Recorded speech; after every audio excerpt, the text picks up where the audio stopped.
Alright, I'm back at it again. I just wanted to document one more thing today. I've got some gourds growing, but I've got something else. It's called the Seminole pumpkin. It's supposed to do really well here in Florida. Let me show you what I got going on.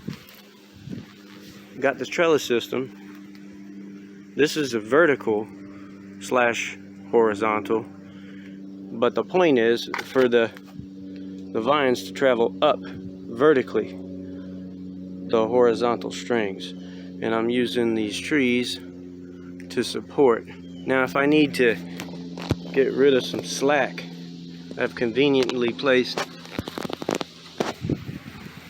these nails here, and I can just, you see I've already done this.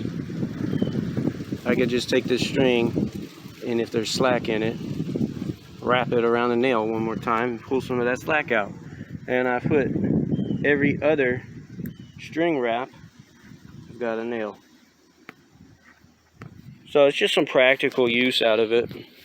I didn't want to set up a system that would have a bunch of flaws, so I tried to think it through before I put this thing together. Now I'm eventually going to load up a canopy right across here and put it throughout all the trees. And I'm actually going to put it all the way over here to these trees.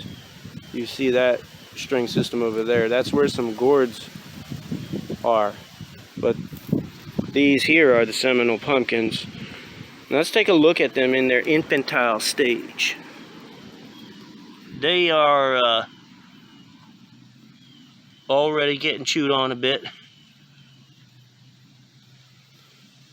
So what I did, I sprayed some Thuricide on these.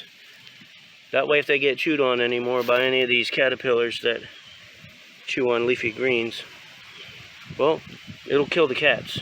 It'll kill them, the caterpillars. There's a late sprout. But the idea, obviously, is for these to climb to the strings.